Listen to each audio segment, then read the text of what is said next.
మరికొద్దిసేపట్లో KTR ED విచారణకు హాజరు కాబోతున్నారు. దీనికి సంబంధించి అక్కడ కేటీఆర్ ఇంటి వద్దకు గులాబీ శ్రేణులు చేరుకుంటున్నారు. ఓవరాల్ గా అక్కడ పరిస్థితి ఏ విధంగా ఉందో తెలుసుకునే ప్రయత్నం చేద్దాం. మరిన్ని అప్డేట్స్ అందించేందుకు మా కరెస్పాండెంట్ నరేష్ లైవ్ లో సిద్ధంగా ఉన్నారు. నరేష్, చెప్పండి, ఇప్పుడు మరికొద్దిసేపట్లో ఈడీ విచారణకు కేటీఆర్ వెళ్లబోతున్నారు. సో గులాబీ శ్రేణులు అందరూ కూడా అక్కడికి చేరుకుంటున్నట్లుగా తెలుస్తుంది. అక్కడ పరిస్థితి ఏ విధంగా ఉంది? కాసేపట్లోనే BRS party working president KTR Rayadurgam నివాసం నుంచి నందినగర్ నివాసానికి చేరుకోబోతున్నారు. ఇక్కడ నుంచి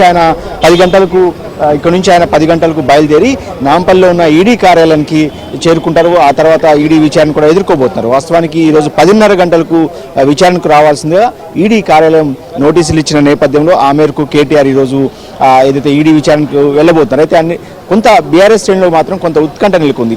దానికి కారణం నిన్న సుప్రీంకోర్టులో కేటీఆర్ ఏదైతే క్వాష్ పిటిషన్ వేశారో దాన్ని విచారించడానికి సుప్రీంకోర్టు నిరాకరించింది. ఆ తర్వాత ఆయన అక్కడ పిటిషన్ కూడా ఉపసంహరించున్నారు. ఇప్పటికే ఈ నెల 9వ తేదీన ఏసీబీ సుదీర్ఘంగా కేటీఆర్ను విచారించింది. దాదాపు 7 గంటల పాటు ఏసీబీ విచారణ ఎదుర్కొన్నారు. మరొకవైపు ఇదే కేసులో ఇప్పటికే అటు ఈడీ ఇంకొక వైపు ఏసీబీ రెండు విచారణలను కూడా అరవింద్ కుమార్, ఎవరైతే మున్సిపల్ శాఖ గత ముఖ్య కార్యదర్శిగా ఉన్నారో అరవింద్ కుమార్ కావచ్చు, హెచ్ఎండిఏకి సంబంధించిన చీఫ్ ఇంజనీర్గా పనిచేసిన బిఎల్ఎన్ రెడ్డి కావచ్చు, వీళ్ళిద్దరినీ కూడా ఇప్పటికే అటు ఏసీబీ ఈడీ రెండు కూడా విచారించినాయి. వాళ్ళిద్దరు ఇచ్చిన ఏదైతే స్టేట్మెంట్స్ ఉంటాయో వాటి ఆధారంగానే కేటీఆర్ను విచారించబోతుంది ఈడీ. ఈ నేపథ్యంలోనే కొంత ఉత్కంఠ వాతావరణం అయితే బీఆర్ఎస్ వర్గాల్లో కనిపిస్తుంది. ముఖ్య నాయకులంతా అంటే బీఆర్ఎస్ పార్టీకి సంబంధించిన నాయకులంతా కూడా ఒక్కొక్కరు కేటీఆర్ నివాసానికి చేరుకుంటున్నారు. దానికి కారణం కూడా ఇప్పటికే అటు హైకోర్టు కూడా కేటీఆర్ వేసిన క్యాష్ పిటిషన్ కొట్టివేసింది. సుప్రీంకోర్టు కూడా విచారించడానికి కూడా నిరాకరించిన నేపథ్యంలో నెక్స్ట్ ఏం జరగబోతుంది అనే ఉత్కంఠ రాజకీయ వర్గాలతో పాటు ముఖ్యంగా బీఆర్ఎస్ వర్గాల్లో చాలా తీవ్రంగా కనిపిస్తుంది. ఇప్పటికే సంక్రాంతి పండుగ ముగిసిన నేపథ్యంలో ఇప్పుడు విచారణకు వెళ్తే ఈరోజు ఎలాంటి పరిణామాలు ఎదుర్కోవాల్సి వస్తుంది, ఇప్పటికే కేటీఆర్ను అరెస్ట్ చేస్తారంటూ కూడా పెద్ద ఎత్తున వార్తలు వస్తున్నాయి.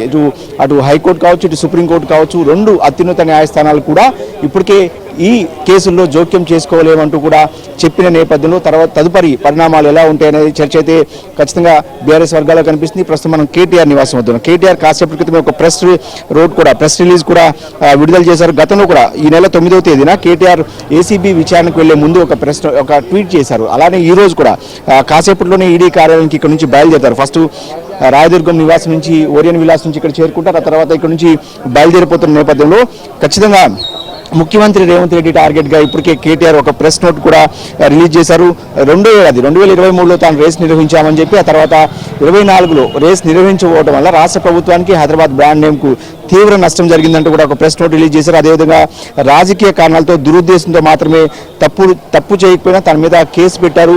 ఈ కేసు నిలబడదు, ఖచ్చితంగా ప్రజాక్షేత్రంలోనే న్యాయస్థానంలోనే తేల్చుకుంటామనేది కూడా కేటీఆర్ పదే చెప్తున్నారు. కేటీఆర్ గత చాలా కాలంగా ఇదే కేసుకు సంబంధించి అనేక సార్లు చెప్పారు. ఒక్క రూపాయి కూడా అవినీతి జరగలేదు ఈ కేసులో. అయినప్పటికీ కూడా ప్రభుత్వం, ముఖ్యంగా ముఖ్యమంత్రి రేవంత్ రెడ్డి చిన్న చూపు అనాలోచిత నిర్ణయాలతోనే ఏదైతే తన మీద కేసులు పెట్టారనేది పదే కేటీఆర్ చెప్తున్న నేపథ్యంలో తదుపరి ఏం జరగబోతుంది అనేది కూడా కొంత ఆసక్తిగా మారింది. ఇంకొక వైపు ఏదైతే ఆర్థిక శాఖ అనుమతులు లేకుండా గత ప్రభుత్వంలో ఆర్థిక శాఖ అనుమతి లేకుండా, అదేవిధంగా ఇంకొక వైపు హెచ్ఎండిఏకి సంబంధించిన నిధులను చెల్లించడంతో ఫెమాతో పాటు ఫెమా ఉల్లంఘనలు జరిగినాయి. అంటే విదేశీ సంస్థకు కరెన్సీ ఇచ్చిన నేపథ్యంలో ప్రభుత్వం నష్టపోయిందనేది ఈ కేసు యొక్క ముఖ్య ఉద్దేశం. సో దీని మీద ఎలాంటి ఉల్లంఘనలు జరగలేదని కేటీఆర్ చెప్తున్నారు. ఇప్పటికే ఏసీబీ విచారణ ఎదుర్కొంటున్నారు. ఇంకొక వైపు ఈడీ విచారణ కూడా మొదటిసారి కేటీఆర్ హాజరు కాబోతున్నారు. ఈ నేపథ్యంలోనే కొంత బీఆర్ఎస్ వర్గాలు అయితే టెన్షన్ వాతావరణం నెలకొంది. కాసేపట్లోనే రాయదుర్గం నివాసం నుంచి నందినగర్కు కేటీఆర్ చేరుకుంటారు.